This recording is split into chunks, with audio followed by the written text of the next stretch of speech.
Apakah sudah bisa bergabung? Sudah, Bu. Ya, baik, siap Dr. Gustami. Telah bergabung bersama kita di sini Dr. Taufik. Assalamualaikum, selamat pagi Bapak Ibu semua.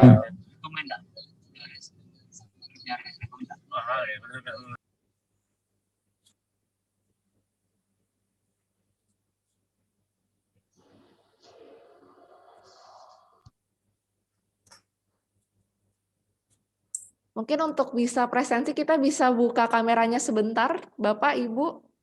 Karena di sini kita mau segera untuk memulai materi dan sesi coachingnya. Bisa kita buka terlebih dahulu ya. Baik. Oke. Baik, siap. Oh, Dr. Gustami sedang dalam perjalanan ya, Dok. Baik. Tuh. Iya, baik kita. Iya, Dok.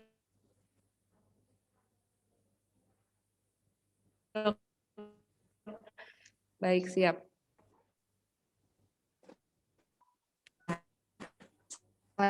Silakan. Selamat pagi Bapak Ibu sekalian. Baik, Dok. Terutama ya untuk pembicara kita, untuk coach kita yang sudah bergabung pada ini yang akan membawakan materi terkait dengan manajemen sumber daya dan apa saja tantangan cara kita untuk issues-nya. Kita langsung saja, di sini telah bergabung bersama kita Dr. Taufik, ahli manajemen sumber daya manusia. Dia lebih lama ya, Dok, ya, tetap membahas tentang hal-hal teknis maupun hal-hal praktis yang sedang dihadapi oleh rumah sakit sekarang ini. Jadi kami himbau sebetulnya untuk yang hadir bisa dari bagian sumber daya manusianya agar pertanyaannya mungkin bisa langsung terjawab terkait untuk solusi-solusinya. Baik, tanpa berpanjang kata lagi, kami langsung saja masuk ke sesi paparan materi dari Dr. Taufik. Ya. Waktu dan tempat dipersilahkan Dr. Taufik. Baik, Hansa, terima kasih Mbak Hansa, Mbak Friska, terima kasih. Assalamualaikum, selamat pagi Bapak dan Ibu, Pak Dr. Gustami, Pak Dr. Firman, Ibu Desneli, Pak Dr. Miftah, dan mungkin banyak yang lain. Ada juga yang berusaha connect, tapi masih belum connect ini, yang dari Rumah Sakit Mawarda, Ibu Indah, dari RSU Bakti Asih juga masih belum connect, masih mencoba koneksi. Mudah-mudahan nanti bisa koneksi. Jadi pagi hari ini karena kita sebenarnya pagi ini adalah ingin diskusi, karena ini bukan satu seminar, bukan satu paparan seminar, di mana kalau kita seminar ya tentu lebih ke arah memberikan materi, penyajian suatu materi. Tapi kali ini kita nanti bersama-sama diskusi terkait tantangan SDM. Jadi kita sebelum diskusi mungkin ini Bapak dan Ibu semua sehat ya, Bapak Ibu dokter, Bapak Ibu dari rumah sakit, manajemen rumah sakit, mudah-mudahan sehat semua ya. Tentu ya, tentu tantangan dari Bapak Ibu luar biasa.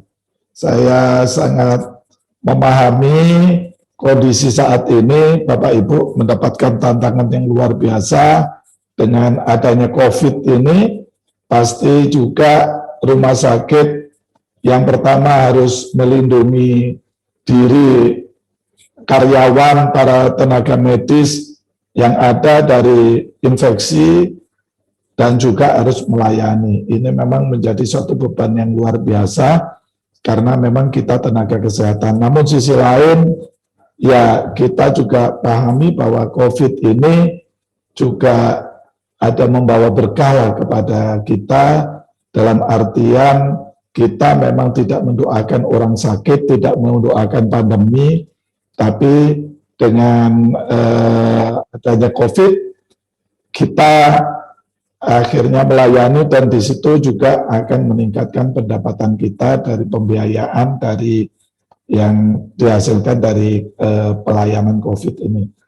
Karena itulah saat ini kalau kita melihat hasil survei-survei yang dilakukan oleh banyak kalangan, bahwa di era pandemi ini yang eksis itu siapa? Jasa telekomunikasi itu sangat eksis. Kemudian jasa pelistrikan, nah itu juga tetap eksis. Dan kemudian termasuk jasa rumah sakit dan banyak lagi. Namun beberapa industri yang memang dampaknya COVID ini sangat luar biasa, yaitu di pariwisata. Pariwisata jelas, kemudian transportasi. Kita tahu sekarang ini transportasi udara di negara kita, penerbangan terbesar pun terkena dampak untuk itu. Nah, izinkan saya untuk memancing diskusi ini, saya sekitar 10-15 menit ingin menyampaikan beberapa hal. Oh, belum saya share ya. Ya, saya izin share screen untuk memancing kita diskusi aja nanti. Memancing diskusi kita, saya ingin share terkait bagaimana sebentar. Bapak Ibu udah bisa dilihat? Bisa, Pak. Oke. Terima kasih. Jadi Bapak Ibu yang berbahagia, kita sekarang ini berbicara tentang bagaimana beradaptasi dengan tuntutan perubahan. Nah, ini yang akan kita diskusikan, ya, bahwa COVID ini membawa perubahan yang luar biasa. Di samping memang sekarang ini era teknologi ini perubahannya juga luar biasa. Ini tidak usah kita ulas, Bapak Ibu sudah sangat paham ini, bahwa perubahan yang luar biasa ini menyebabkan perusahaan-perusahaan pada kebingungan bagaimana menyusun strategi bisnis. Karena begitu disusun 2-3 tahun, strategi bisnis yang dibuat udah tampak usang. Nah, itu udah tampak usang, udah up to date lagi gitu. Kemudian juga mereka begitu membuat, kemudian belanja IT, belanja apa, begitu udah belanja lu kok udah ketinggalan. Nah, ada juga yang menyediakan anggaran besar, kemudian membangun IT sendiri, bangunannya belum selesai, udah ganti. Nah, itu. Ada juga yang bangun rumah sakit, polikliniknya dibuat besar, indah, nyaman, begitu udah selesai, eranya kok sekarang era telemedicine. Nah, sehingga poliklinik kita menjadi tidak optimal, investasi kita menjadi tidak maksimal. Inilah yang dihadapi memang kondisi saat ini. Nah, ini sekedar saya menunjukkan bahwa pasar digital ini memang cukup besar. Bayangkan 270 juta penduduk. Nah, 270 juta penduduk, 270,2 juta jiwa penduduk di Indonesia. Ini sensus penduduk tahun 2020. Nah, ada penambahan penduduk sekitar 32 juta dibanding sensus penduduk sensus tahun 2010. Nah, 270 juta ini, mereka ini membutuhkan fasilitas kesehatan, baik untuk kegiatan preventif promotif, untuk imunisasi dan sebagainya untuk anak-anak maupun untuk kuratif rehabilitatif. Jadi mereka ini cukup besar dari penduduk yang ada. Kalaulah mereka yang butuh itu adalah 20% dari yang ada sekarang, berarti per bulan itu taruhlah 20%, berarti sekitar hampir 60 juta penduduk butuh fasilitas kesehatan. Nah, 60 juta penduduk ini jiwa ini dibagi dengan rumah sakit yang ada di seluruh Indonesia. Tentu ada yang daerah padat, pasti jauh lebih tinggi, mungkin daerah yang lebih penduduknya lebih jarang. Nah, itu kebutuhannya juga tidak setinggi yang padat. Nah, dari 270, 70,72% itu adalah mereka yang usia produktif, atau 190 jutaan. Mereka ini adalah pekerja yang tersebar di berbagai tempat, bisa bekerja dari suatu institusi atau pekerja mandiri. Nah, adanya dagang-dagang online ini, nah banyak emak-emak yang jadi ibu rumah tangga sekarang sudah bergelar sebagai pengusaha. Nah, itu bagaimana emak-emak ini, mungkin Bapak Ibu sudah mendengar juga, telah meruntuhkan Matahari, Giant dan sebagainya itu gara-gara emak-emak dagang online itu, dagang pakaian-pakaian, daster dan sebagainya. Nah, itu luar biasa tampaknya itu. Nah, inilah yang terjadi pada kondisi saat ini. Jadi ada 70,72% tenaga usia produktif, yang termasuk di dalamnya adalah yang bekerja di rumah sakit, Bapak dan Ibu semua. Termasuk saya, termasuk Bapak Ibu semua, yang saat ini memang masih produktif. Itu ada di 190 jutaan. Nah, ini adalah gambar piramida penduduk, bahwa memang penduduk piramida kita memang masih kayak kubah masjid, ya, udah agak melandai yang ke bawah, tapi yang di bawah tetap masih besar, jumlahnya masih besar. Artinya apa? Artinya usia-usia 0 sampai 14 tahun ini juga masih banyak. Mereka anak-anak yang memang juga banyak butuh pelayanan-pelayanan kesehatan, pencegahan yang cukup banyak. Kalau anak-anak umur 0 sampai 4 tahun, survei membuktikan mereka ini termasuk juga yang kunjungannya tinggi di berbagai fasilitas kesehatan. Karena apa? Kalau anak-anak yang sakit, orang tua udah panik, batuk pilek aja udah panik. Nah, kalau orang tuanya sakit mungkin enggak. Nah, itu. Nah, itulah yang kondisi inilah yang menguntungkan negara kita, bahwa banyak usia produktif di negara kita. Kalau tidak dimanfaatkan dengan baik, nanti terlewatkan eman sekali.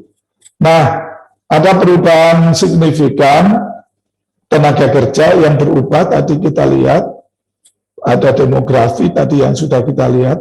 Nah, ini yang paling penting yang harus kita antisipasi bersama-sama Bapak Ibu, yaitu ada perubahan sikap dan preferensi dari pekerja yang ada sekarang. Nah, kenapa? Karena tenaga-tenaga kerja sekarang, tenaga-tenaga kerja baru tadi, itu adalah tenaga-tenaga yang melek teknologi informasi, yang melek teknologi digital. Itu jumlahnya sangat banyak dengan sifat dan preferensi, sikap, preferensi yang berbeda dengan generasi-generasi kita. Mereka yang ada istilahnya malas gerak. Ya gimana mau bergerak? Ngapain bergerak? Kalau semua bisa dijangkau dengan smartphone. Semua bisa dijangkau dengan tabletnya mereka. Nah, semua bisa dikendalikan di dalam ruangan. Mereka sudah semakin antisosial. Mereka di dalam antisosial dalam hal ini Antisosial dalam berkomunikasi dengan sesama yang langsung, tapi sebenarnya sifat mereka bukan antisosial dalam artian yang definisi yang lama.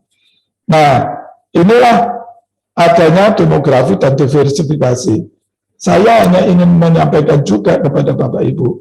Bapak Ibu, sekarang ini kita, terutama saya yakin yang ada yang hari ini ikut, paling tidak kita ini ada di generasi X. Ada mungkin di generasi X. Bukan ada juga mungkin yang di baby boomers, tapi ya kita banyak di generasi X. Nah, ini kita ada di generasi X. Tapi sekarang ini tenaga kerja ada di generasi milenial, generasi Y, dan di generasi Z. Nah, inilah yang fakta yang di sana. Kita tidak bisa memperlakukan seperti kita memperlakukan sesama generasi X. Nah, kalau zaman dulu, generasi ini sangat panjang, karena memang perubahan teknologi, perubahan zaman, istilahnya, itu tidak secepat sekarang. Nah, inilah, kalau ini di Amerika, betapa generasi milenial sekarang ini sudah cukup mendominasi, dan generasi Z lebih mendominasi lagi. Jumlahnya jauh lebih besar daripada generasi X, apalagi baby boomers. Sekarang ini baby boomer sama generasi X sudah mulai berada di puncak pengambil keputusan, baik di negara, di pemerintahan, maupun di perusahaan-perusahaan, maupun di tempat kerja kita. Ada di puncak pengambil keputusan, tapi sudah mulai akan digeser. Generasi milenial sudah siap untuk menggantikan posisi kita dengan mereka yang memang sudah sangat paham teknologi. Nah, untuk itulah kita harus bersiap-siap untuk di sana. Inilah Bapak Ibu, generasi X, generasi Y, dan generasi Z itu. Generasi X, generasi kita itu rata-rata itu adalah generasi yang loyal terhadap tempat kita bekerja. Sedikit sekali generasi X itu yang bekerja di satu perusahaan hanya 1 tahun kemudian pindah. Ini yang merah itu bekerja 1 tahun kemudian pindah ke tempat lain. Itu sedikit sekali. Nah, tapi coba generasi milenial, dia itu tidak loyal kepada perusahaan. Kalau Bapak Ibu sekarang menanamkan mereka, ayo loyal kepada perusahaan, mereka tersenyum. Ini yang harus kita pahami sebelum kita lanjut. Mereka akan tersenyum, karena mereka bukan loyal di perusahaan. Mereka loyal pada dirinya sendiri, karena mereka mempunyai tujuan tersendiri. Nah, karena itu 30,2% generasi milenial ini hanya betah bekerja 1 tahun, kemudian pindah ke tempat lain. Nah, ini yang kita hadapi. Nah, yang lebih betah 2 tahun itu cuma sebanyak 46,5%. Yang bekerja sampai 5 tahun, ini industri secara keseluruhan ya, berarti pasti karakteristiknya nanti berbeda dengan rumah sakit. Itu 9,5 tahun. Nah, generasi Z pun demikian. Hampir 60% itu hanya bertahan 1 tahun.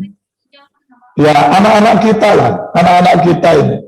Ya, termasuk anak saya, anak Bapak Ibu yang sekarang udah mulai di masa kerja. Nggak betah mereka, bekerja sudah 1 tahun, udah mau pindah aja.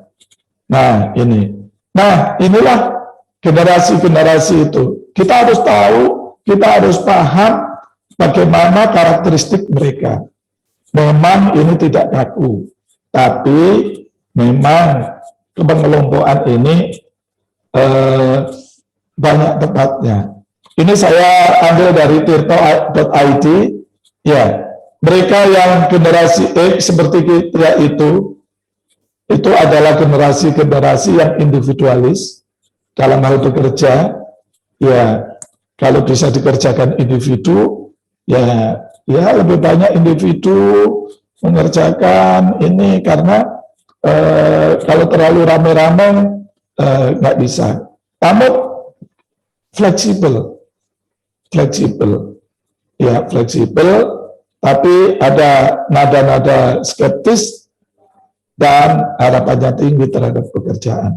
Itu generasi kita, ya generasi X. Karena itu untuk generasi X loyalitas kepada perusahaan itu tinggi, loyalitas kepada pekerjaan itu tinggi. Nah, itu mereka bisa dibangkitkan dengan ayo kita semangat, ini adalah tempat kita, ini adalah ladang kita. Itu ya. Nah, itu. Biasanya generasi X ini tidak suka terlibat terlalu dalam dengan urusan perusahaan karena individualis tadi. Ya, dia cukup kalau bidang saya ini, ya sudah saya kerja ini aja.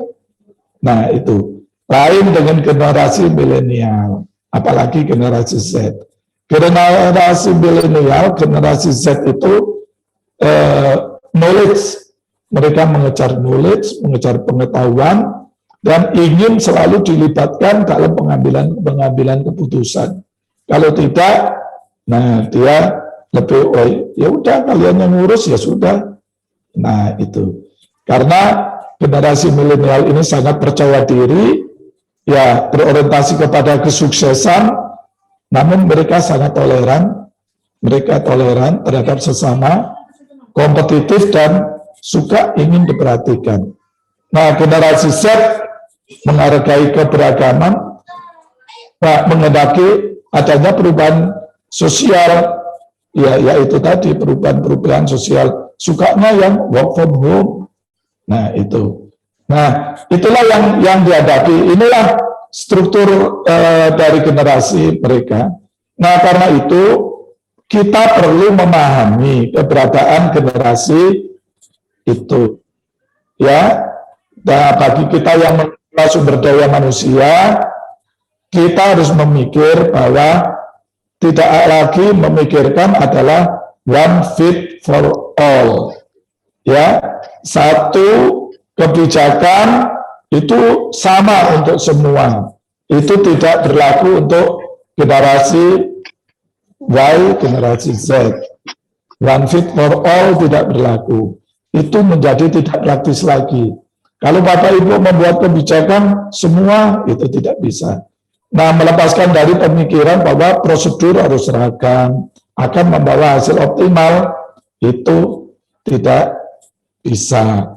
Ya, jadi kita harus memikirkan sesuatu itu selalu ada beragam. Nanti kita didiskusi bagaimana menyiapkan rencana suksesi. Ini penting sekali, ya. Karena itu di saat ini Bapak Ibu menghadapi era sekarang ini, Bapak Ibu tidak bisa, urusan suksesi nanti aja.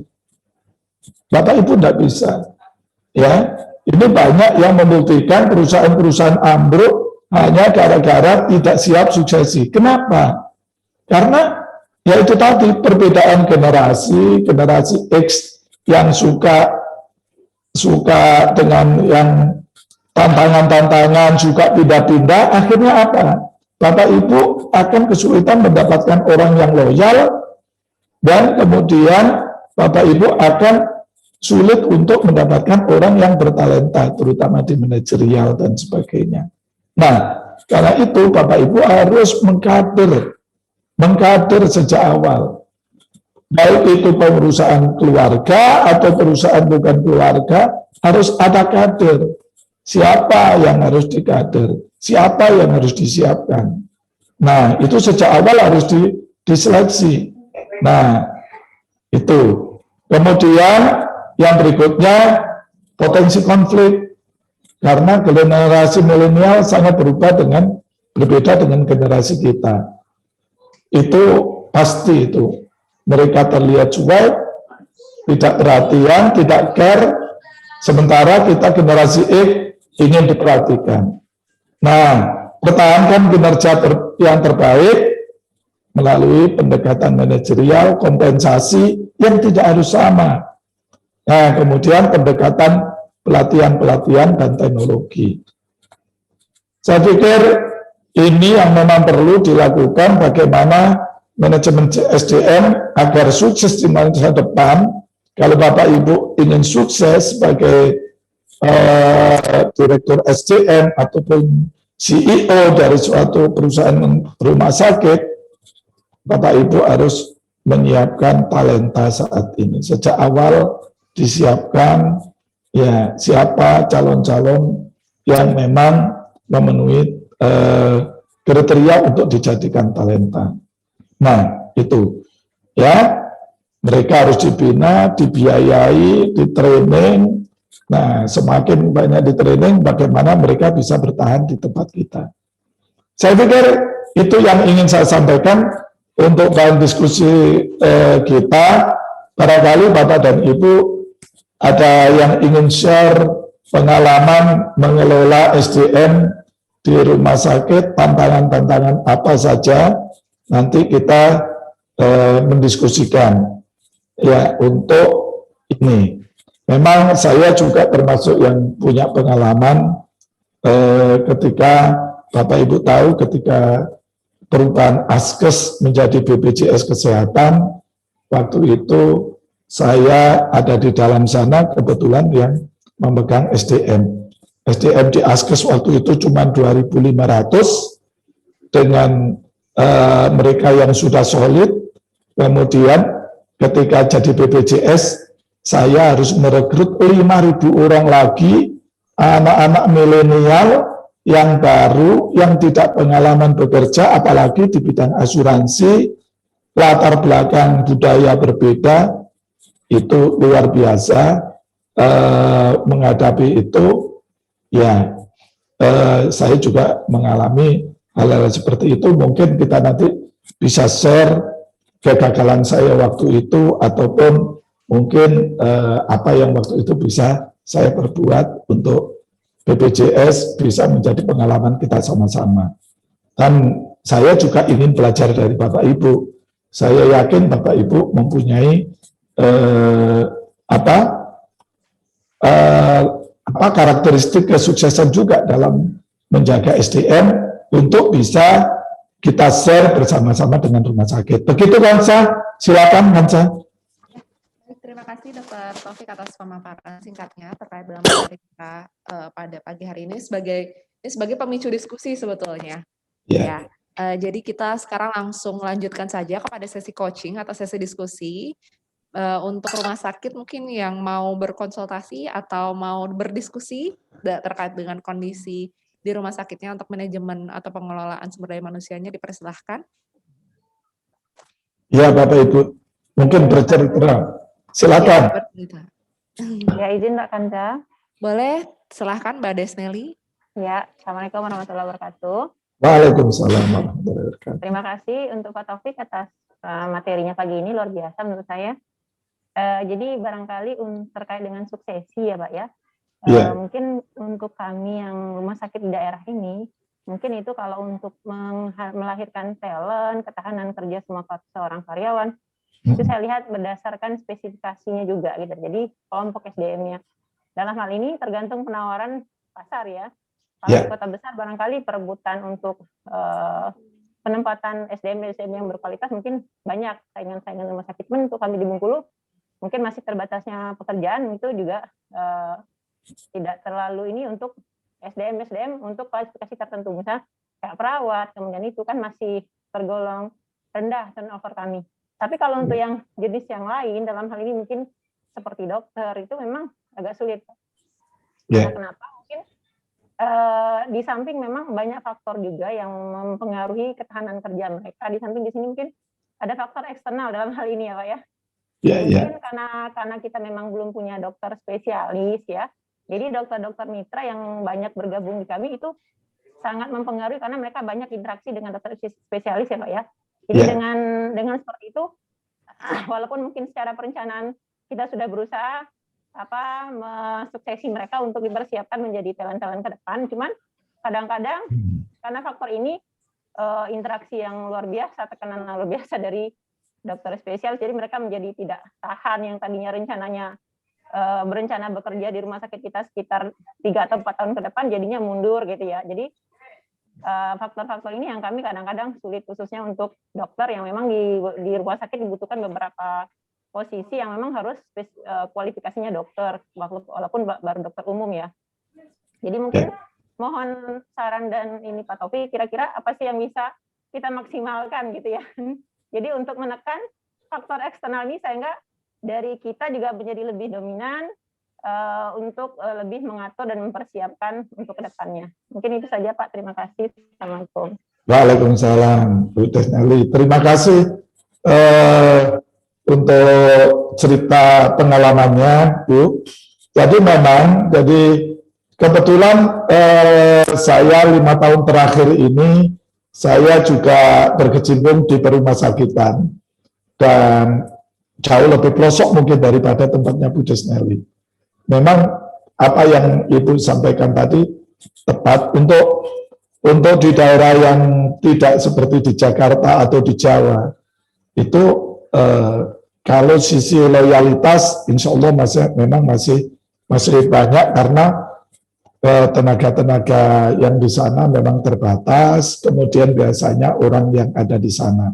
Tapi Bu Nelly, pengalaman saya juga 5 tahun itu dalam pengelolaan, termasuk pengamatan saya dalam melihat pengelolaan SDM yang ada di daerah, yang bagus, yang kita lihat nilainya bagus, ininya bagus, mereka apa? Tidak akan bertahan lama juga di daerah. Karena apa? Mereka akan mendapatkan tawaran-tawaran lain, akan melihat di dunia lain di seberang sana kok lebih indah. Nah, itulah karena konsep family sekarang juga tidak seperti zaman dulu. Ini Jawa ya, mangan ora mangan, sing penting ngumpul. Anak-anak makan tidak makan, yang penting ngumpul. Itu zaman dulu. Generasi kita, generasi X, kita digituin oleh orang tua kita yang baby boomers. Nah, itu mungkin itu. Tapi generasi sekarang nggak bisa. Kalau ngumpul, mereka ngumpul nggak masalah. Yang penting makan dan bisa menikmati hidup, keseimbangan antara kebutuhan pribadi dan kesenangan pribadi dan kewajiban dia untuk memenuhi itu. Nah, itu Bu. Jadi pengalaman saya juga betul itu. Mereka yang secara kinerja bagus, talentanya mempunyai talenta yang bagus, mereka nggak bertahan lama. Itu baik perawat atau tenaga-tenaga yang lain, apalagi dokter, itu nggak bisa ditahan. Nah, itu memang ciri. Kebetulan Bapak Ibu, Bu Desnali, sekarang para dokter ini kan memang banyak di generasi kita, generasi X, yang memang masih ada loyalitas kepada tempat bekerja dan sebagainya, masih tinggi. Ya, saya ingat betul ketika zaman saya mau PTT, saya PTT angkatan pertama. Begitu ada PTT, dokter ini ya, kita ini dokter yang bisa mandiri cari penghasilan sendiri. Takut gara-gara PTT, inginnya jadi PNS waktu itu. Kita berebut gimana supaya enggak PTT. Itu. Ya itu tadi generasi kita. Coba kalau sekarang ada anak muda, ya tanya yang kinerjanya bagus, mau jadi PNS atau perusahaan? Sebentar dulu. Gitu. Anak saya juga heran. Nah, itu yang terjadi. Nah, itulah yang kita harus hadapi. Di tempat yang lain, di daerah terpencil, apalagi di daerah perkotaan, ya kita harus menghadapi itu. Kita harus memikirkan 5 tahun yang akan datang. Siapa yang memimpin rumah sakit ini? Siapa dokter spesialis penyakit dalamnya? Siapa ini? Itu harus kita harus antar itu. Kalau sekarang kita udah punya banyak dokter, siapa nanti pengganti? Nanti akan sudah semakin sulit. Disitulah Ibu, Bapak, rumah sakit harus mulai mengikat. Apakah dalam bentuk memberikan beasiswa, memberikan apa, atau dalam bentuk ya membeli mereka yang sudah mau lulus, mereka yang tidak disekolahkan. Nah, istilahnya icon yang monggo. Nah, itu. Karena ini yang juga dilakukan oleh rumah sakit besar. Rumah sakit yang secara modal mereka tidak masalah. Itu saya beberapa rumah sakit udah cerita konsep-konsep seperti itu. Mereka mendirikan sekolah perawat sendiri, berusaha mendirikan fakultas kedokteran sendiri. Tujuannya apa? Yang pertama untuk memenuhi kebutuhannya mereka. Setelah itu baru dijual. Mereka yang terbaik akan mereka rekrut. Itu. Saya bicara dengan eksekutifnya di salah satu grup rumah sakit yang besar di Indonesia. Itu udah cerita itu mereka kenapa mendirikan sekolah perawat, sekolah bidan, ya di situ. Nah, kenapa mereka investasi alat kesehatan, misalkan CT scan, karena begitu di Jakarta dia tahu umurnya nggak lama ada baru, alat itu mereka kirim itu ke daerah. Nah, di daerah alat itu menjadi luar biasa. Tapi kalau kita apa ya harus beli? Ini yang harus kita pikir. Nah, itulah. Jadi karena kita sekarang bicara SDM, bahwa era sekarang Bapak dan Ibu, kita, saya termasuk kami di SMM ini akan menghadapi kesulitan 5 tahun yang akan datang. Itu talenta-talenta yang kita harapkan, yang berlian-berlian itu, mereka akan semakin liar. Kalau kita tidak pinter-pinter, kita nggak bisa nangkat, kita akan kesulitan di masa depan. Nah, itu. Nah, bagaimana untuk mempertahankan? Coba nanti ada enggak yang sharing untuk itu? Pengalaman mempertahankan para talent-talent yang ada di tempat Bapak Ibu. Silakan. Mungkin begitu Bu Des Nali. Baik Pak, terima kasih. Ya. Silakan Bapak Ibu ada yang punya pengalaman untuk bagaimana meretensi mereka yang tenaga memang yang sangat dibutuhkan oleh rumah sakit dan mereka potensial. Ya. Ya, jadi beberapa literatur yang saya baca untuk pengalaman bagaimana dalam merencanakan SDM yang unggul itu ke depan, memang ya itu tadi, yang pertama kita memang harus membuat talent management yang transparan. Jadi kita meskipun itu perusahaan keluarga, kita tidak harus memaksakan apa yang ada di rumah sakit itu harus keluarga kita. Ya, yang paling penting bagi keluarga adalah berpikir saya adalah pemilik. Bagaimana mesin rumah sakit saya atau perusahaan saya bisa menghasilkan melebihi dari apa yang saya investasikan. Siapa yang mengelola, silakan. Kalau ada yang sama bagusnya, memang harus keluarga. Tapi kalau tidak, ya kenapa tidak? Nah, itu. Jadi nilai-nilai profesionalisme. Nah, yang harus dipersiapkan adalah manajemen sumber daya manusia. Bapak dan Ibu, kalau zaman dulu kita bicara manajemen sumber daya manusia, itu urusan nomor 2. Artinya apa? Strategi perusahaan ada, baru kemudian manajer sumber daya manusia bekerja untuk memenuhi itu. Tapi kalau sekarang tidak bisa.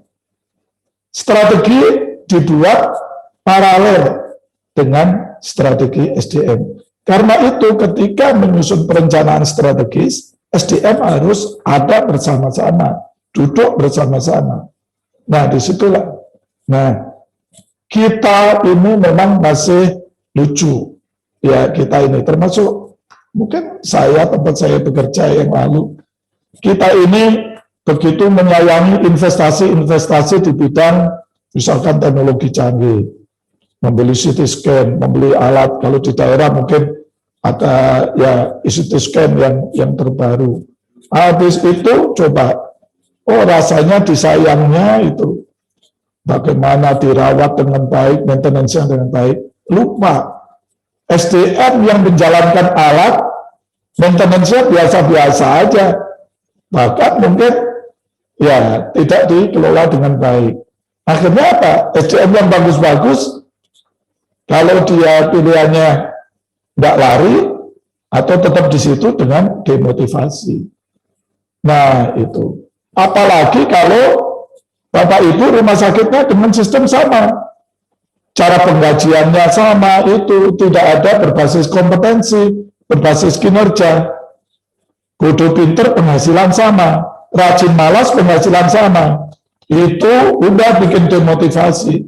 Bapak Ibu merekrut orang bagus, begitu di sana masuk di dalam, yang rajin kok sama ya, penghasilannya sama, ini enggak sama. Ya akhirnya apa? Ya ikut, nggak rajin aja, kan gitu. Nah, kalau nggak cocok dengan suasana, dia keluar. Itu, ya, itu yang harus dipersiapkan. Apa aja? Yang pertama tadi, talenta, kemudian career pathway. Nah, dia akan tahu, kalau saya di sini sekian, nanti saya jadi fungsional yang bagaimana. Itu harus tahu loh, jelas. Jangan dibuat sama semua. Nah itu, ya. Kalau saya di struktural, saya nanti larinya kemana? Nah itu. Kalau di perusahaan keluarga, kita bisa kita lihat, oh saya nggak bisa kemana-mana. Ya, kalau kita dengan menggunakan sistem yang pokoknya harus keluarga yang pegang. Nah itu. Akhirnya mereka tahu, iya nggak bisa kemana-mana. Ya kalau sudah nggak kemana-mana, ya sudah. Ya pilihannya yang bagus, lari karena dia ingin lebih bagus lagi, lebih tertantang lagi. Tinggal yang biasa-biasa yang ada di tempat kita. Nah itu. Itulah pentingnya SDM di era sekarang. Mungkin ada Bapak Ibu yang ingin, ayo mungkin diskusi, silakan Bapak Ibu.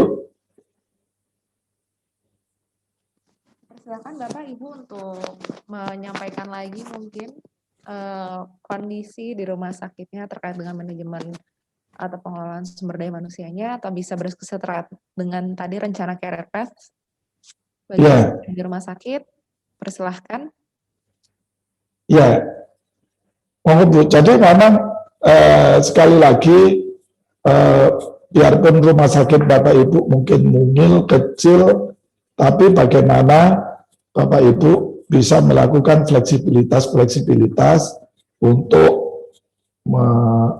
mengakomodir para generasi-generasi muda yang ada di sana, terutama mereka yang memang berbakat dan bisa menjadi talent bagi rumah sakit, itu bisa diharapkan untuk menjadi penerus.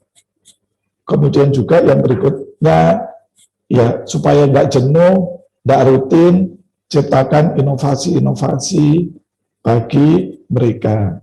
Inovasi-inovasi, jangan dibayangkan inovasi itu harus mahal, ya, tapi itu bisa kecil, membuat bisnis proses dan sebagainya. Nah itu, silakan. Silakan Bapak Ibu. Ya, saya juga ingin menceritakan ini mungkin Bapak Ibu, di tempat Bapak Ibu bagaimana dalam hal pengambilan keputusan. Misalkan dalam proses pelibatan pengambilan keputusan, ini juga menjadi hal penting. Karena apa? Apakah di tempat Bapak Ibu pengambilan keputusan itu tersentralisir atau ada pendelegasian kewenangan? Apakah setiap orang mempunyai hak untuk mengambil suatu keputusan yang tanpa harus konsultasi kepada atasan, atau pengambilan keputusan itu harus selalu dilakukan ke atas? Ada enggak mungkin yang cerita tentang pengambilan keputusan? Ya, jadi memang salah satu tantangan rumah sakit juga adalah dalam hal pengambilan keputusan. Bukan hanya rumah sakit, itu banyak perusahaan-perusahaan. Karena apa? Kita sangat paham rumah sakit yang ditangani ini adalah masalah kemanusiaan, masalah nyawa, masalah jiwa. Dimana kalau perspektifnya para dokter, tenaga medis, ya termasuk mungkin perawat dan sebagainya, ketika dia berhadapan dengan pasien adalah kalau bisa saya jangan diganggu oleh pikiran-pikiran nanti biayanya mahal, jangan ini biaya mahal. Ya, betul nggak Bapak Ibu dokter? Pasti itu.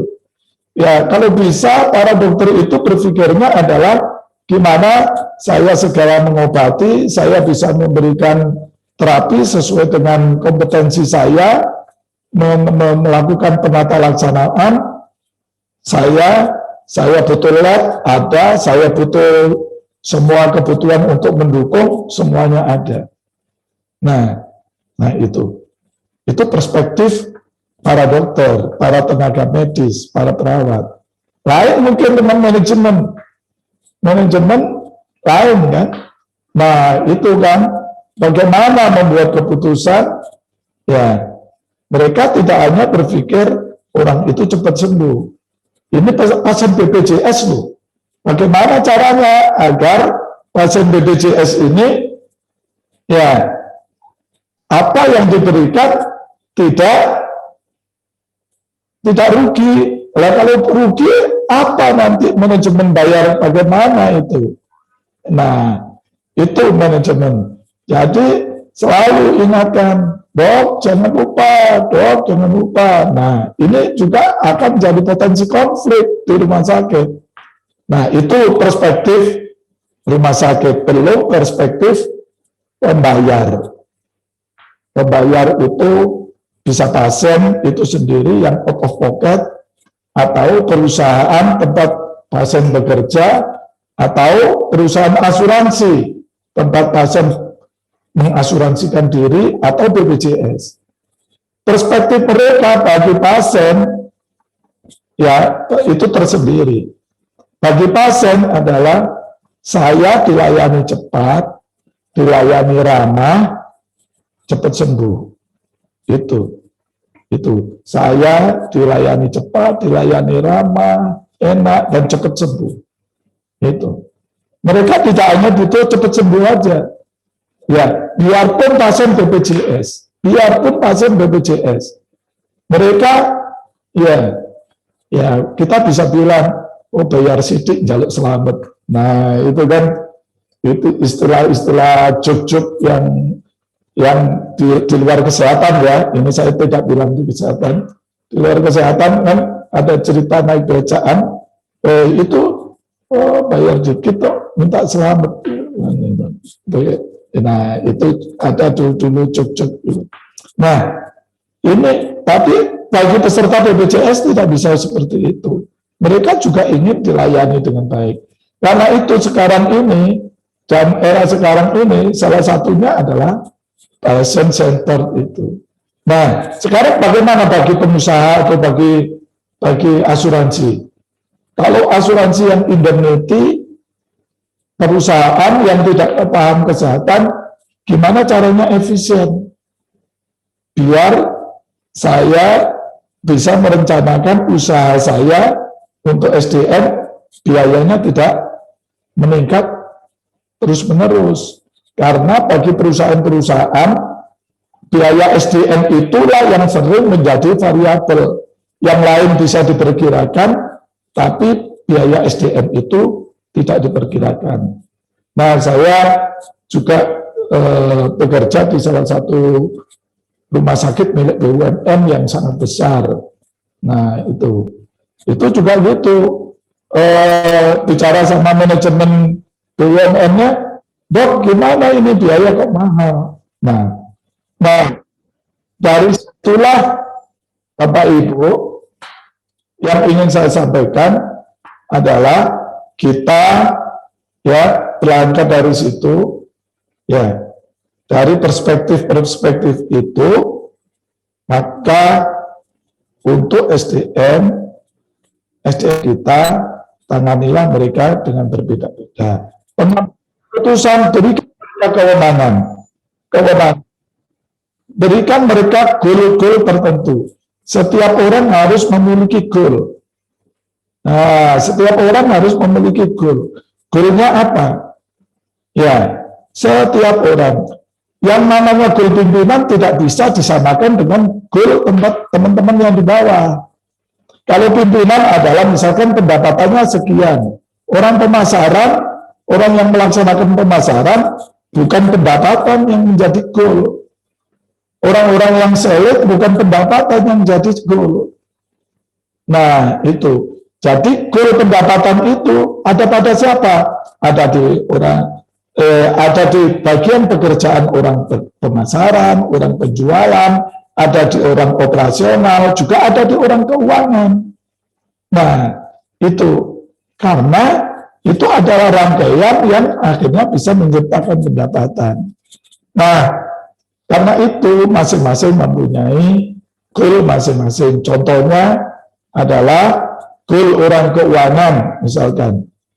Seorang pembukuan, goalnya adalah, atau seorang treasury, ya, goalnya adalah bagaimana dia invoice-nya, misalkan kepada perusahaan asuransi, paling lambat tanggal sekian harus invoice tagihan ke BPJS misalkan, udah dikirim. Itu berikan goal mereka. Dan goal itu harus dievaluasi setiap acara mingguan. Yang mingguan jangan Bapak Ibu mengevaluasi activity. Activity-nya dikejar. Kamu ngapain? Kamu ngapain? Tapi lupa menanyakan goal. Akhirnya, ya kita dapat activity aja. Nah, goalmu apa? Tercapai. Nah, goal itu disusun. Bagaimana goal yang perusahaan ini menjadi goal masing-masing direktur diturunkan masing-masing manajer ke asisten manajer dan sampai ke staff, di mana masing-masing goalnya itu berbeda. Nah, kemudian mereka kalau menyusun goal, agar goal itu tercapai, dibuatlah activity. Mereka membuat activity perawat. Nah, misalkan perawat goalnya adalah tidak, atau angka kejadian kesalahan dalam pasang infus sekian persen. Itu yang dievaluasi setiap hari itu, setiap minggu itu yang ditanya itu. Nah, itu yang harus diterapkan. Nah, disitulah kemudian setiap minggu dilakukan semacam selebrasi. Nah, di SNM kami ada yang namanya Smart Execution, di mana Smart Execution itu seperti Hansa, Friska, mereka itu masing-masing mempunyai goal. Kemudian mereka memiliki main goal-nya apa. Jadi orang itu goal itu boleh 10, tapi main goal itu tidak boleh lebih dari 3. Karena apa? Kalau main goal itu lebih dari 3, itu biasanya tidak akan tercapai. Kalau goal itu cuma 3, itu kemungkinan bisa tercapai semua, itu tinggi. Main goal itulah yang ditetapkan bersama atasannya. Ini main goalnya. Main goalmu ini, yang goal adalah ini. Nah, kemudian setiap hari dimonitor dengan morning huddle. Nah, mereka kita monitor, seminggu sekali ada celebration. Nah, mereka menampilkan activity yang menendang goal mereka. Mereka cerita. Nanti suatu saat di meeting berikut saya ingin presentasi tentang smart execution deh. Nah, mereka kemudian menyampaikan activity saya melakukan ini. Kamsa saya menghubungi ini. Nah, itu. Nah, dampak dari ini apa? Inilah goal saya akhirnya bisa tercapai. Nah, apabila tercapai, kita pesta mereka, kita puji mereka sama-sama luar biasa. Teman-temannya saling memberikan rasa penghargaan. Tapi kalau yang tidak tercapai, bukan kita marahi, tapi kita juga kita pestakan dengan keprihatinan kita dalam bentuk yang bermacam-macam. Nah, dengan cara pendekatan seperti itu, anak milenial akan kerasan di tempat kita. Bukan kalau yang tidak tercapai dimarah-marah, kalau yang tercapai kemudian disanjung-sanjung. Nah, bukan seperti itu. Nah, itulah nanti saya kalau boleh nanti di meeting nanti yang berikutnya, saya Hansa, kalau memang Bapak Ibu sepakat, saya nanti akan memberikan materi tentang smart execution, bagaimana salah satu strategi untuk mempertahankan para karyawan untuk masa depan. Masih ada Bapak Ibu yang ingin dikomunikasikan? Kayaknya masih belum cair ini. Ya, dipersilahkan. Ya. Ya. Ada raise hand dari Dr. Miftah, dipersilahkan Dr. Oh ya, Dr. Miftah, silakan Dok. Iya, terima kasih dokter. Saya setuju dok kalau kapan-kapan diberikan materi smart execution itu, Ya. kita biar tahu gambarannya seperti apa. Nah, Ya. yang mau bertanya dok, jadi seperti yang disampaikan dokter tadi, memang saat ini itu komposisi pasien, karyawan X dan Y itu lebih banyak di rumah sakit kami juga ya. Jadi semakin bertambah banyak untuk generasi X, bahkan generasi Y juga sekarang sudah mulai banyak yang masuk. Nah, dari karyawan-karyawan tersebut, kita itu kan ada, kalau boleh kami mengelompokkan, ada dua jenis karyawan. Yang satu memang dia punya, kalau kita lihat tuh memang punya talent, jadi artinya kita sebenarnya punya rencana besar untuk dia, kita punya harapan besar untuk dia ya, karena dia kelihatan talentnya. Kemudian yang kedua sebenarnya mungkin kelihatannya masih biasa-biasa saja, tetapi kita butuhkan karena kompetensinya, misalnya analis medis, radiografer, seperti itu kan, di mana pasar SDM itu masih terbatas ya dok ya. Jadi kita itu kadang-kadang kalau ada yang resign itu kita kesulitan untuk mencari ganti dalam waktu dekat. Nah, dengan kalau yang dengan talenta itu kan kita sudah mulai bergerak, misalkan nanti kita, jadi yang saya tanyakan ini tentang retensi ya dok, retensi SDM ya. Karena bagaimanapun kalau turnover SDM yang dengan kompetensi khusus itu besar, kan kita sendiri yang kesulitan.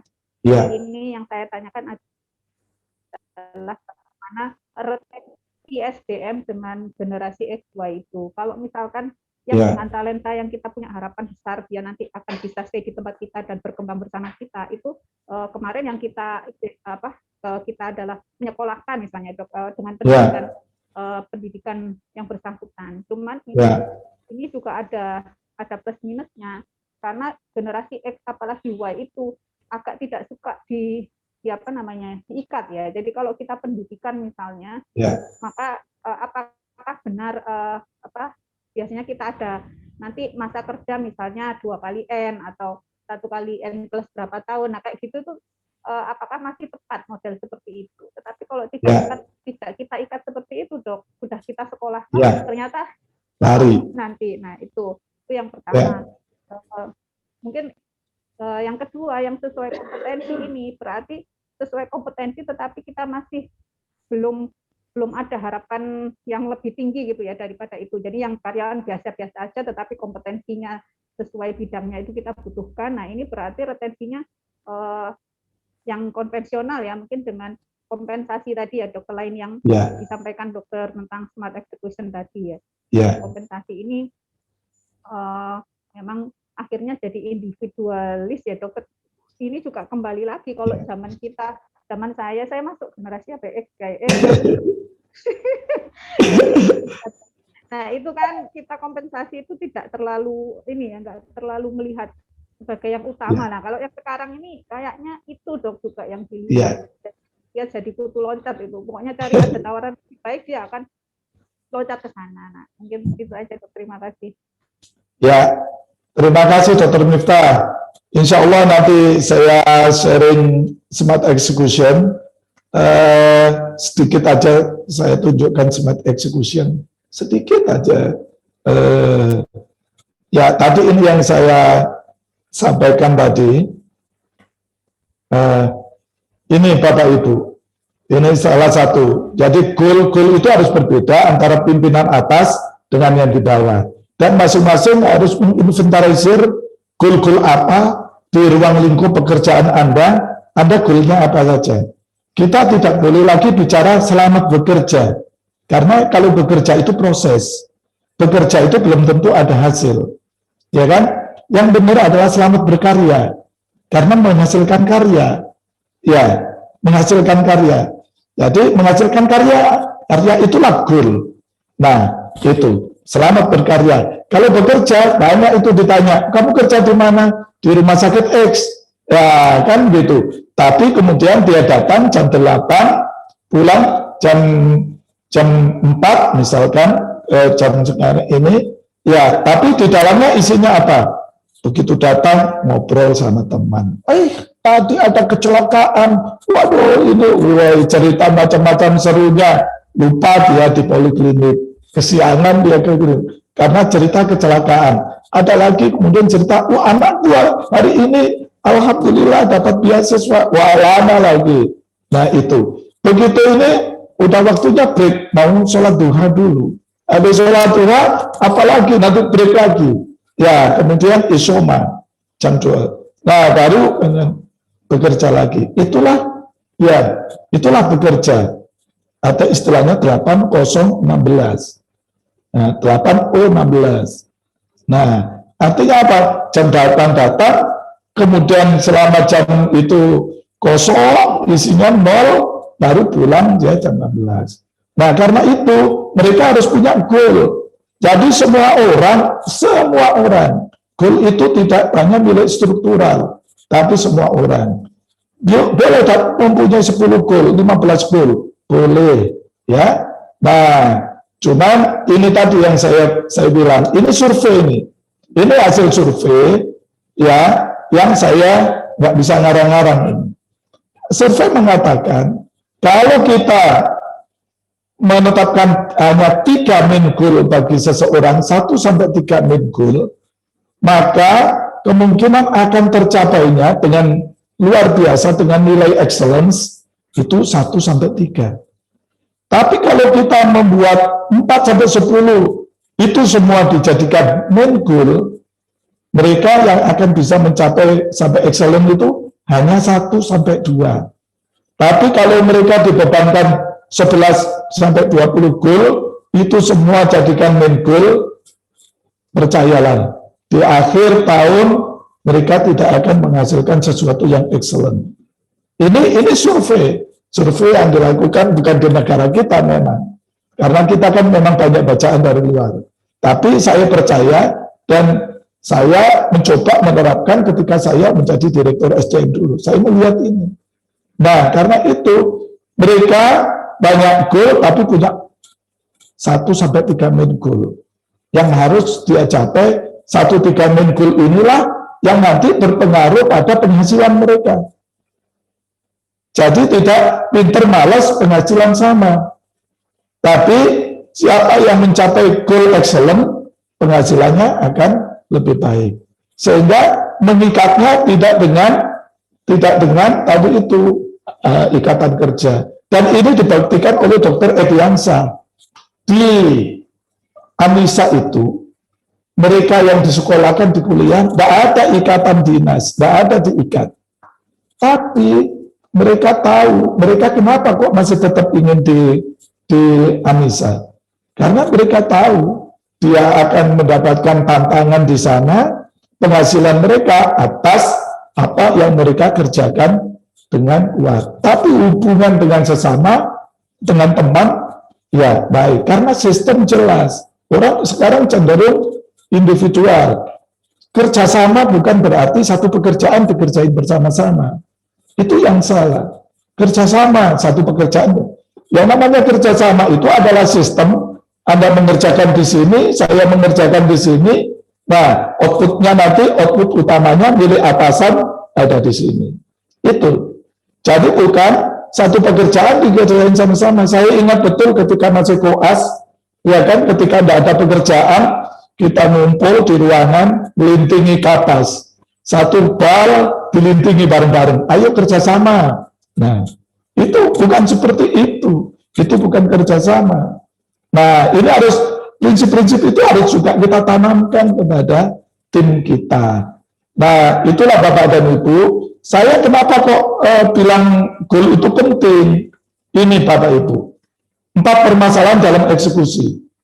Banyak sekali orang yang bekerja ketika ditanya, ini juga hasil survei, dia tidak tahu tujuannya. Kamu kerja di mana? Rumah sakit. Apa tujuanmu bekerja? Apa tujuan yang kamu kerjakan? Tidak tahu. Nah, itu. Kalau gitu, ya wassalam. Ada juga yang kedua, apa? Tidak tahu apa yang harus dilakukan untuk mencapai tujuan. Tujuannya tahu, tapi bagaimana cara mencapainya? Gimana ya? Ya pokoknya, ya itu saya setiap hari harus ini. Jadi, apa yang dibayangkan dia berpikir dulu. Nah, apa yang harus dia berpikir dulu apa ya?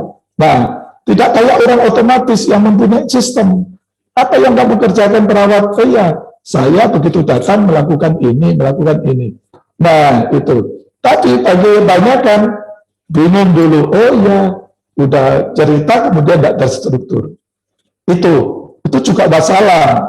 Yang ketiga, ya, dia tahu tujuan, dia tahu bagaimana cara mengerjakannya, tapi dia tidak pernah mencatat tujuan atau goalnya itu sudah tercatat sejauh mana. Nah, udah saya kerja, udah tahu saya kerjanya ini. Anda gimana? Mana yang berhasil, mana yang mengalami masalah, mana ada catat? Oh tidak. 1 minggu Anda berapa lakukan, berapa mencapai target? Oh tidak. Tidak pernah menjaga skornya yang mereka pegang. Yang satu lagi, ya, udah catat skor, tapi tidak pernah dimintai pertanggungjawaban atas kemajuan pencapaian tujuannya. Pimpinannya tanyanya activity melulu. Oke, sekarang kita rapat. Yang dibahas apa? Apa yang kamu kerjakan? Ini. Tidak pernah bertanya, gimana goalmu tadi? Apa goalmu? Berapa goalmu yang dicapai? Seberapa? Nah, itu. Mungkin hanya pemasaran saja yang ditanya itu. Tapi yang lain enggak. Pemasaran pun yang ditanyakan adalah goalnya pimpinan. Kamu udah dapat berapa rupiah? Padahal rupiah itu miliknya pimpinan. Mereka sebenarnya bukan itu goalnya. Nah, itu yang terjadi Bapak Ibu. Ayo kita benahi. Eksekusi ini menjadi sangat penting dan menjadi execution gap ini menjadi tidak ada. Nah, itulah perlunya smart execution, Bapak dan Ibu. Ya, itu saya tadi untuk sekaligus menanggapi pertanyaan tadi dari Bu Miftah. Jadi Bu Miftah untuk meretensi mereka, ya tidak bisa kita hanya meretensi dengan cara yaitu tadi ikatan dinas itu memang bisa, tapi kemudian selama ikatan dinas mereka bisa dimotivasi. Saya alami ketika saya di BPJS. Terus terang untuk BPJS yang dibutuhkan adalah dokter, banyak dibutuhkan seharusnya, tapi karena terbatas. Dan dokter kan banyak juga ingin bekerja di rumah sakit, dan semuanya ingin bekerja di asuransi. Dapatnya pun susah. Zaman saya itu dapatnya susah. Tidak pernah mencapai kuota yang diharapkan. Akhirnya apa? Ya, ini yang kita lakukan. Mungkin Ibu juga ini. Ketika tenaga itu jarang di sana, harus ada pembeda. Tanya di BPJS. Standar gaji mereka, dokter dan non-dokter berbeda. Itu zaman saya, kita rubah itu. Untuk menjadi menarik. Kalau persyaratan yang lain sebelum masuk menjadi pegawai BPJS tidak boleh menikah selama 2 tahun, kalau dokter sudah menikah pun boleh. Kemudian di perjalanan dia menikah pun boleh. Karena kami ingin mengikat mereka, kami ingin mengikat agar mereka bisa menjadi partner yang baik bagi rumah sakit. Nah, itu yang dilakukan. Itu antara lain. Itu pun banyak yang keluar dokter setelah sekian tahun, itu banyak yang keluar. Nah, apa? Memberi suasana nyaman. Generasi yang saya katakan tadi, generasi berikut kita itu suasana nyaman. Jangan pernah dia tanya, loyal dong sama rumah sakit. Tersenyum mereka. Ya, kitalah yang menciptakan suasana nyaman seperti yang dilakukan oleh Dr. Ediansa, di mana suasana itu begitu mereka balik, mereka punya kompetensi, mereka bisa mengukur nanti pendapatan saya berapa.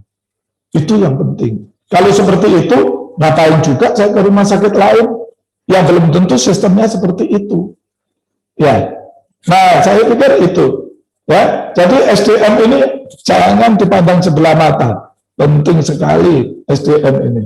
Karena di belakang alat-alat yang ada di rumah sakit Bapak Ibu, SDM itu yang menjalankan. Dan SDM itu harganya sangat mahal. Makasih. Gitu Bu Dr. Miftah, udah terjawab belum ya? Mudah-mudahan udah ya.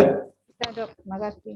Oke, ya. Terima kasih Dr. Miftah atas pertanyaannya. Kemudian dilanjut, ini ada dari Dr. Sihwati dari Rumah Sakit Mawadah Medika.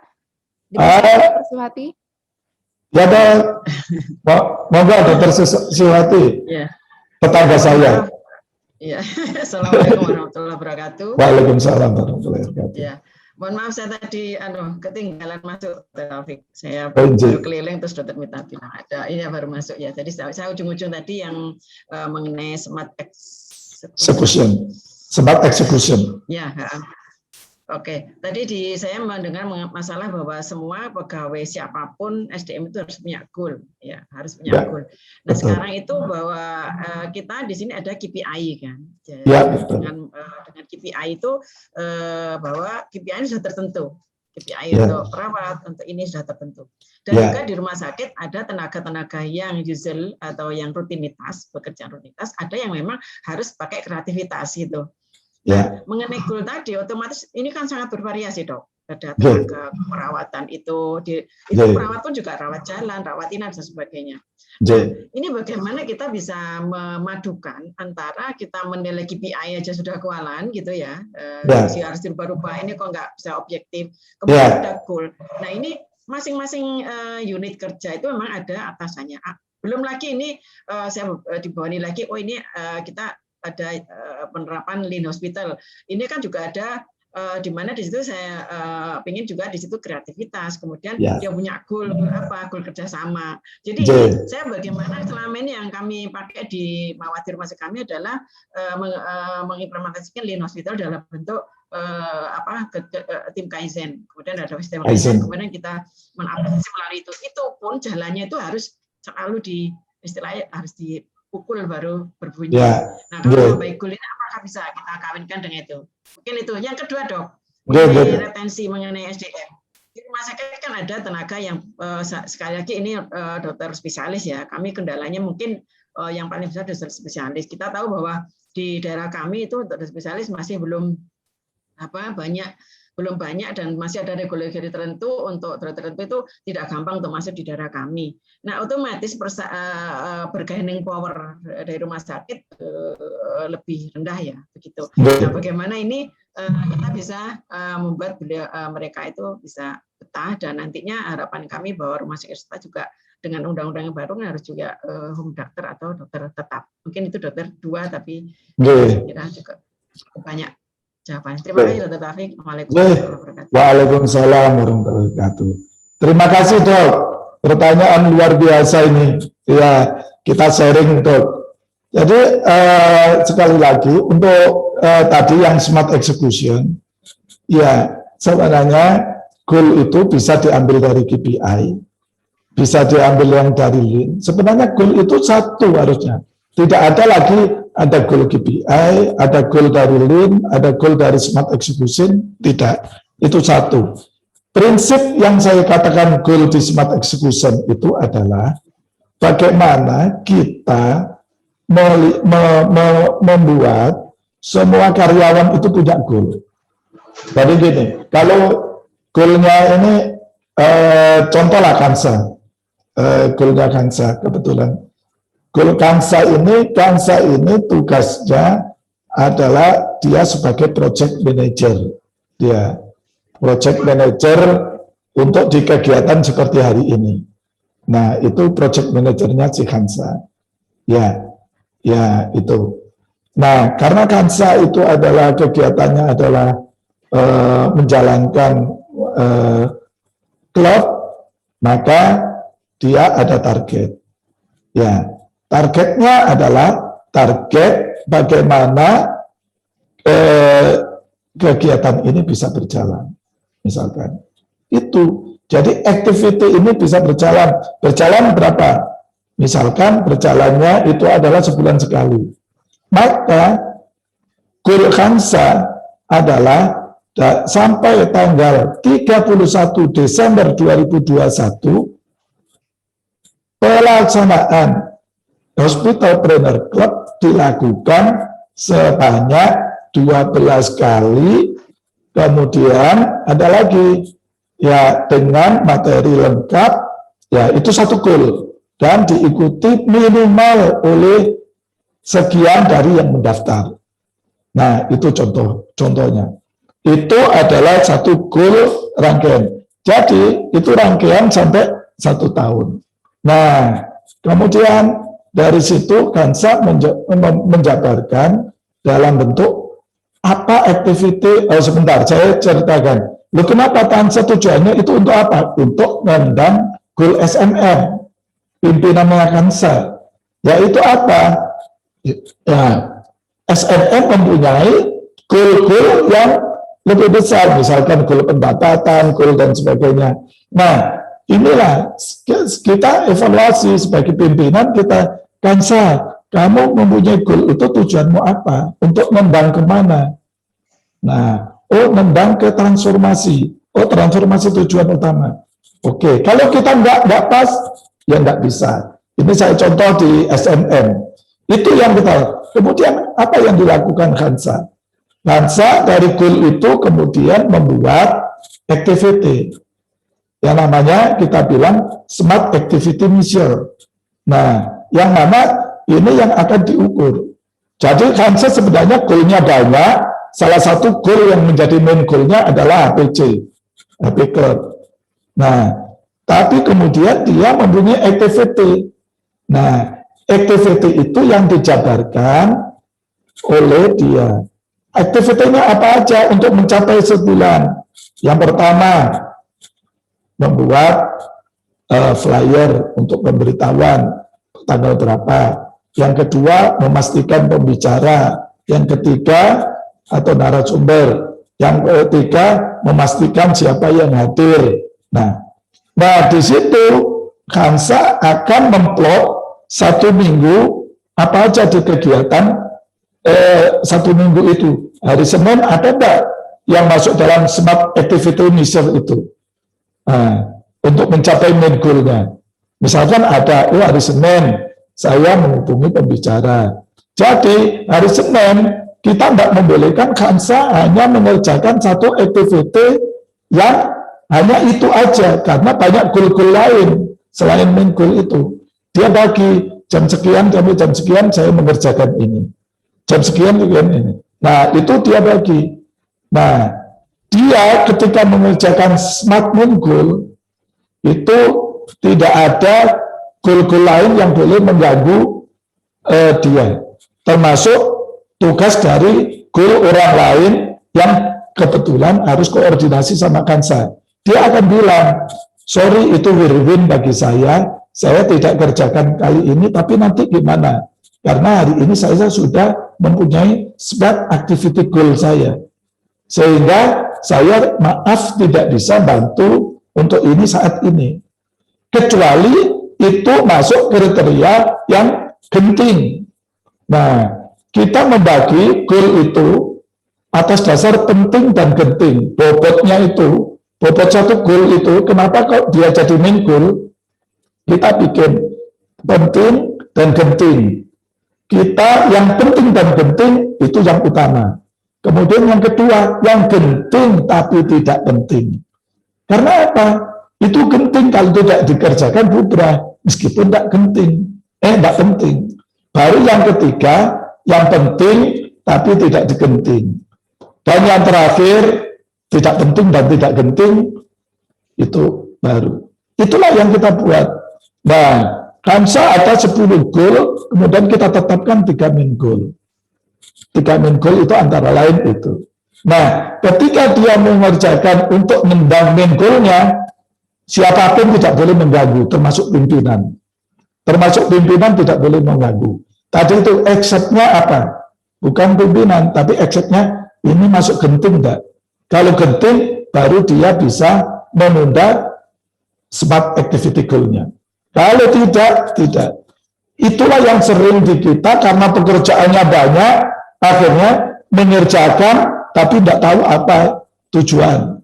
Akhirnya smart main goal masing-masing tidak tercapai. Atau orang yang suka bekerja, kok outputnya nggak jelas ya.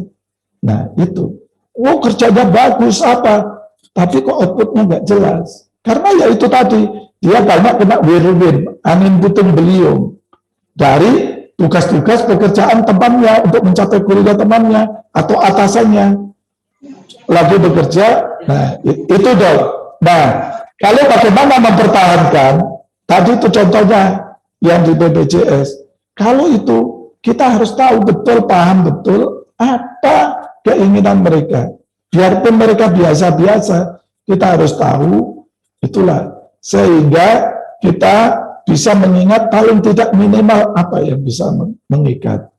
Ini sangat subjektif, ini harus memang kita harus melakukan dialog bersama untuk merumuskan. Inti dari mereka adalah dilibatkan. Mereka itu bukan orang yang nggak mau tahu. Ketika mereka dilibatkan, diajak untuk bicara, akhirnya mereka paham dan mereka bisa memahami, akhirnya mau dengan nilai-nilai tertentu. Jadi dok, Lean, Smart Execution maupun KPI jangan dipisah-pisah. Itu satu tujuan. Nanti terlalu banyak activity, terlalu banyak yang diukur, nanti dokter nanti kepayahan, nanti teman-teman malah bingung di administratif yang banyak. Itu Dr. Siwati, terima kasih, mudah-mudahan menjawab. Dokter Taufik, Dokter spesialis tadi dok? Ya. Dokter spesialisnya itu kan yang sudah biasa ya. Jadi intinya bahwa dari KPI itu kita ditentukan mana yang main goal-nya gitu ya. Kemudian itu yang paling untuk menjadi perhatian ya dok ya. Iya. Sedangkan kita tahu bahwa pelaksana itu yang di lapangan itu kan rutinitas, tetapi bagaimana dia menentukan tujuan atau goalnya gitu aja. Ya. Jadi Dokter Siswati, pekerjaan rutin itu juga bisa dibuat goal. Contohnya perawat. Tadi itu. Perawat itu kan rutin. Tapi kan dia ada activity yang harus diukur kualitasnya. Ya itu tadi. Mungkin tingkat kesalahan ketika menginfus. Misalkan tingkat kegagalan infus. Kan itu sebenarnya di KARS juga ada itu. Itu memang dijadikan tapi dievaluasi. Yang selama ini kan kita seolah-olah tidak ada evaluasi, tidak ada sanksi maupun penghargaan bagi mereka yang melebihi standar. Mungkin ya, saya nggak tahu di tempatnya Dokter Siswati. Yang tadi itu 4 kolom tadi itu, banyak sekali orang yang sudah tahu target, tujuan, tapi tidak pernah dievaluasi. Ya, yang kedua, dia mencatat, tapi tidak pernah atasannya memperhatikan bahwa mereka mencapai. Akhirnya hanya catatan kosong aja. Nah, itulah yang di smart execution itulah yang digunakan. Rutin boleh, tapi ada yang tidak rutin, pencapaian kualitas. Itu yang diukur. Pasien ya dok ya, termasuk dengan kepuasan pasien ya. Iya, termasuk itu. Misalnya ada yang kena komplain, berarti itu termasuk pengurangan atau bagaimana dia mendapatkan pujian dari pasien, berarti ribet gitu ya. Iya, gitu ya. betul. Nah, itu yang harus dievaluasi mingguan. Yang saya katakan tadi, mingguan tidak boleh lebih dari 15 menit. Satu tim hanya 5-10 orang. Jadi tidak harus pimpinan di atas. ada koordinator perawat masing-masing dibagi. Nah, mereka itulah yang memimpin. Bagaimana hari ini, apa capaian kita? Nah, kalau di Smart Min Goal tidak boleh kita tanya, ayo kamu yang lapor. Tidak. Yang memimpin itu yang melapor duluan.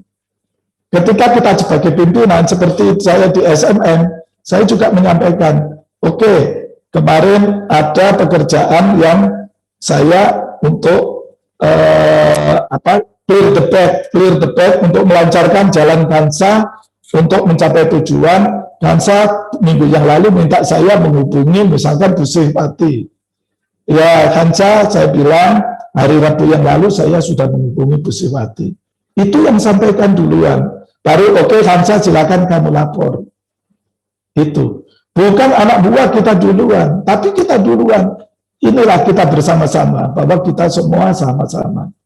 Itu prinsip-prinsip yang kita coba kita bangun. Dengan demikian, insya Allah semua merasa dihargai. Mereka akhirnya, oh ya ini tidak harus dideklarasikan ini milik bersama. Oh ya ini saya memang rezeki saya ada di sini. Gitu. Begitu mungkin Dokter Sihpati. Untuk dokter spesialis dok, barangkali ada tip gitu. Ya. Spesialis. Nah, dokter spesialis, ya itu tadi, prinsip manajemennya juga sama. Masalahnya apa dok? Misalkan, dokter spesialis itu jarang. Saya tahu di tempat dokter pasti sangat jauh. Mereka mikir, lowong di Surabaya aja banyak, ngapain harus ke pinggir, kan gitu. Kecuali kalau di Surabaya jenuh, dia baru mau, kan gitu. Tapi kenapa tidak membuat daya tarik yang lain? Dengan era teknologi yang sekarang ini, ya bagaimana kita mengembangkan telemedicine yang seperti itu untuk memenuhi, ya bagaimana misalkan dokter umum mendampingi pasien, kemudian dokternya dari Surabaya misalkan anamnesa di situ, ya bagaimana? Nah, ya itu salah satu cara untuk meng-hire dokter-dokter yang jauh. Ya tentu semua harus ada regulasi. Tapi ini kan harus kita nanti kita bicara. Ya.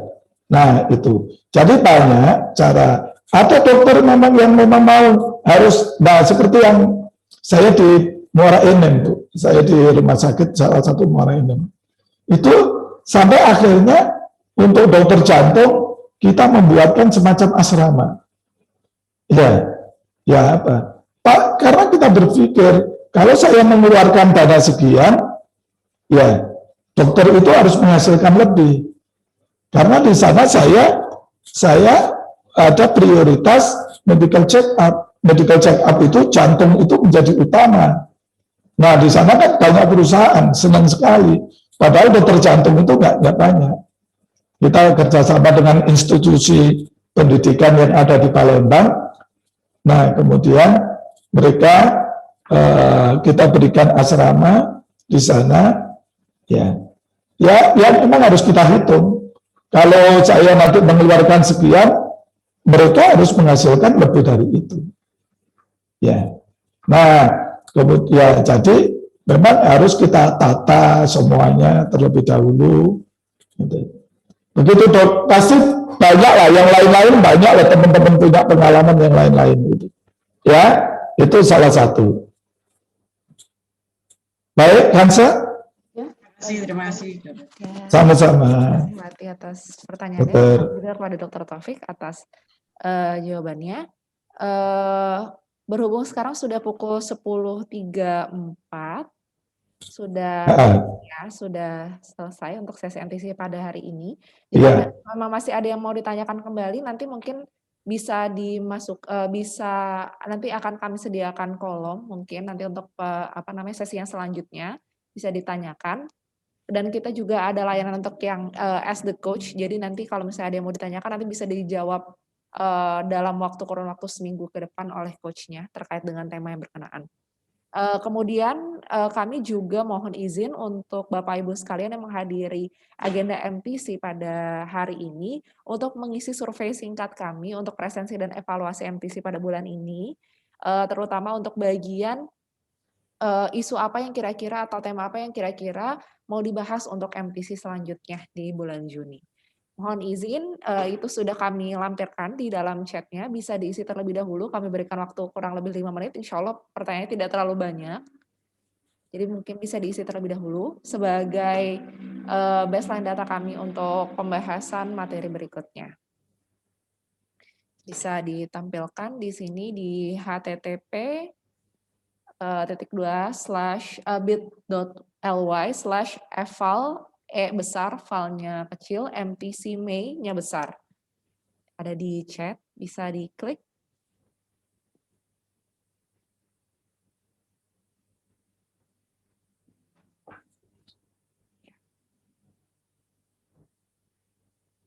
Ya, kurang lebih seperti ini.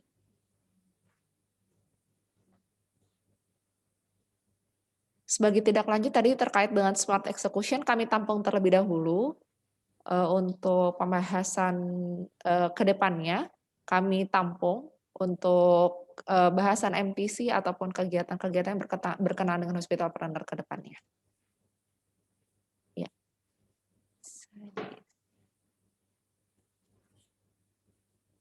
Waktu pengisiannya tersisa 3 menit lagi.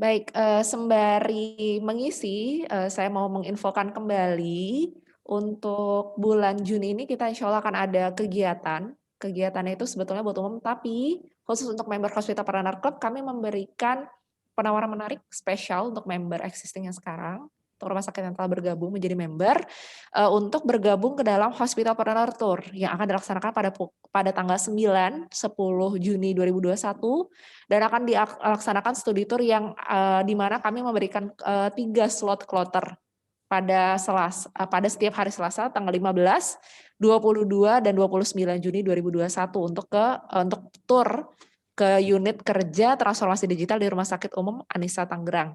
Seperti itu.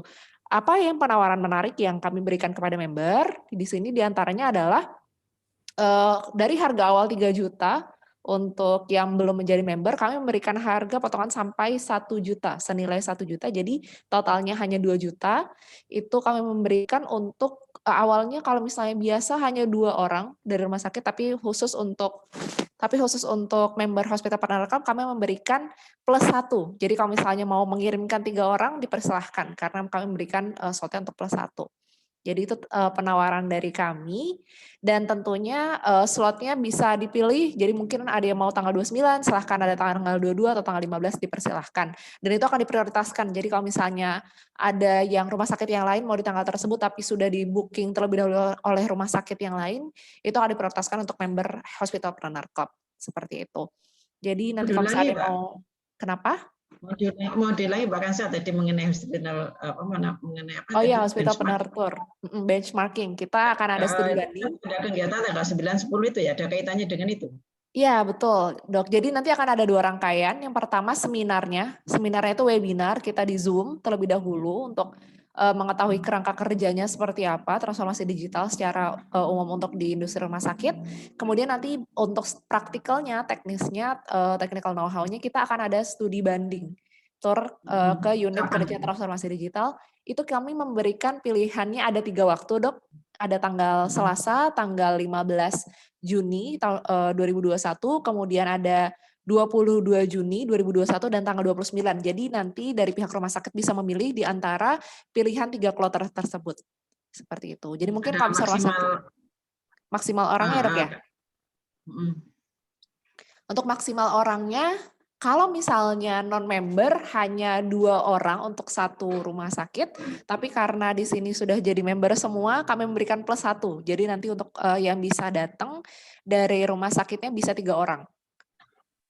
Nah, kalau misalnya itu ada price-nya ya untuk satu tim itu kemarin kan 2 untuk yang sudah member 12 bulan bayar 12 bulan maka price-nya segini gitu ya. Untuk yang ini ada perubahan nggak itu aja caranya? Apanya? Ada. Misalnya mau mengikutkan 6 misalnya, berarti kan 2 gitu ya, 2 ini gitu ya, maksudnya. Iya. 2 kali itu. Jadi seperti ini dok, karena berhubung ini kita turnya bukan virtual, tapi langsung ke rumah sakit, langsung ya kami berusaha untuk menjaga protokol kesehatan di rumah sakit. Ini kita ada MOU dengan Rumah Sakit Anissa, jadi diusahakan 2 orang dari rumah sakit itu khusus yang non-member, tapi kalau misalnya khusus untuk member, kami berikan slotnya 3, seperti itu dok. Oh, jadi nggak lebih dari itu, nggak boleh ya? Diusahakan sih dok, karena agak khawatir kalau terlalu ramai sebetulnya, cuman kalau misalnya memang ada pertimbangan tertentu nanti bisa dibicarakan oleh panitia. Seperti itu. Ya. Makasih Mbak Nancy. Ya, sama-sama Dokter Siwati. Jadi untuk harganya sekali lagi ada penawaran menarik, kami berikan potongan sampai 1 juta, jadi 2 juta untuk 1 rumah sakit. Seperti itu. Jadi kalau misalnya mau dikonversikan jadi 1 orang 1 juta tapi sudah dapat paket webinar, dan kemudian yang kedua sudah mendapatkan paket untuk turnya, seperti itu. Dan turnya langsung ya dokter, Bapak Ibu sekalian, jadi langsung ke Rumah Sakit Anissanya. Kita tidak virtual karena biar bisa langsung tanya jawab dan langsung melihat di unitnya dari flow kira-kira seperti apa. Baik, seperti itu mungkin sudah diisi. Nah, terakhir kita akan ada sesi foto bersama terlebih dahulu. Mungkin saya mohon izin untuk Bapak, Ibu, dokter sekalian, termasuk Dokter Taufik, coach kita pada pagi hari ini, untuk membuka kamera terlebih dahulu. Kita akan ada foto bersama. Baik, mungkin bisa dibuka terlebih dahulu kameranya jika memungkinkan. Ya, baik. Ya. Terlebih dahulu dibuka mungkin Pak Dedi, Bu Vera, Bu Indah, Bu Ima, Bu Gayu, Dokter Kinanti, Bu Ratu, kemudian dari Rumah Sakit Mary Celengsi dan Rumah Sakit Bakti Asih. Ya, bisa dibuka terlebih dahulu. Ini baru setengah di tempat saya, baru setengah yang buka. Nah, foto. Baik, mungkin ada ini ya, kendala jaringan atau sedang dalam perjalanan mungkin. Tapi kalau misalnya sedang memungkinkan, mohon izin untuk dibuka terlebih dahulu. Nggak apa-apa kalau pakai handphone juga. Ya, baik, kita berfoto terlebih dahulu. Saya akan hitung mundur, 3, 2, 1. Akan ada 2 kali sesi berfoto bersama. Baik, saya hitung mundur. Oke, ini sudah bertambah banyak ya. Oke, baik. 3, 2, 1. Baik, mohon ditunggu sebentar.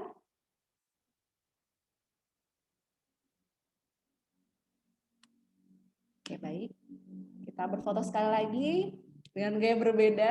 3, 2, 1. Oke, baik. Terima kasih. Sudah. Baik. Baik, itu dari kami untuk sesi MTC pada pagi hari ini. Mohon di-remind ini adalah MTC bulan Mei, jadi nanti akan ada MTC bulan Juni. Kami oleh terlebih dahulu dari data inputan pada pagi hari ini. Kemudian dihimbau kembali nanti akan ada Hospital Planner Tour. Nanti penawarannya akan kami up kembali dalam grup dan juga kami japrikan kepada masing-masing member melalui PC. Kemudian akan ada personal mentoring, jadi nanti nantikan jadwalnya, jangan sampai ketinggalan. Personal mentoring 30 menit bersama coach kami. Tema spesifik bisa di-request, tergantung kebutuhan dari masing-masing rumah sakit. Beberapa pertanyaan yang masuk, apakah personal mentoring boleh diikuti dari yang unit lain yang tidak masuk dalam grup? Sangat boleh. Jadi disesuaikan dengan kebutuhannya. Jika memang tentang SDM, silakan ajak manajer SDM-nya. Jika tentang keuangan, silakan ajak bagian keuangannya. Tentang pengembangan bisnis, silakan ajak pengembangan bisnisnya. Tentang misalnya terkait dengan perencanaan strategis, ajak perwakilan pemiliknya. Tapi saya sarankan perwakilan pemilik ikut. Jadi kalau ada pengambilan keputusan strategis, bisa langsung dibicarakan di tempat. Baik, segitu saja mungkin dari saya selaku moderator. Terima kasih saya ucapkan sekali lagi kepada Dr. Taufik selaku coach pada pagi hari ini. Kami ucapkan juga terima kasih kepada jajaran rumah sakit yang telah hadir pada pagi hari ini meluangkan waktunya. Kami ucapkan terima kasih. Assalamualaikum warahmatullahi wabarakatuh. Selamat pagi. Terima kasih. Ya, terima kasih.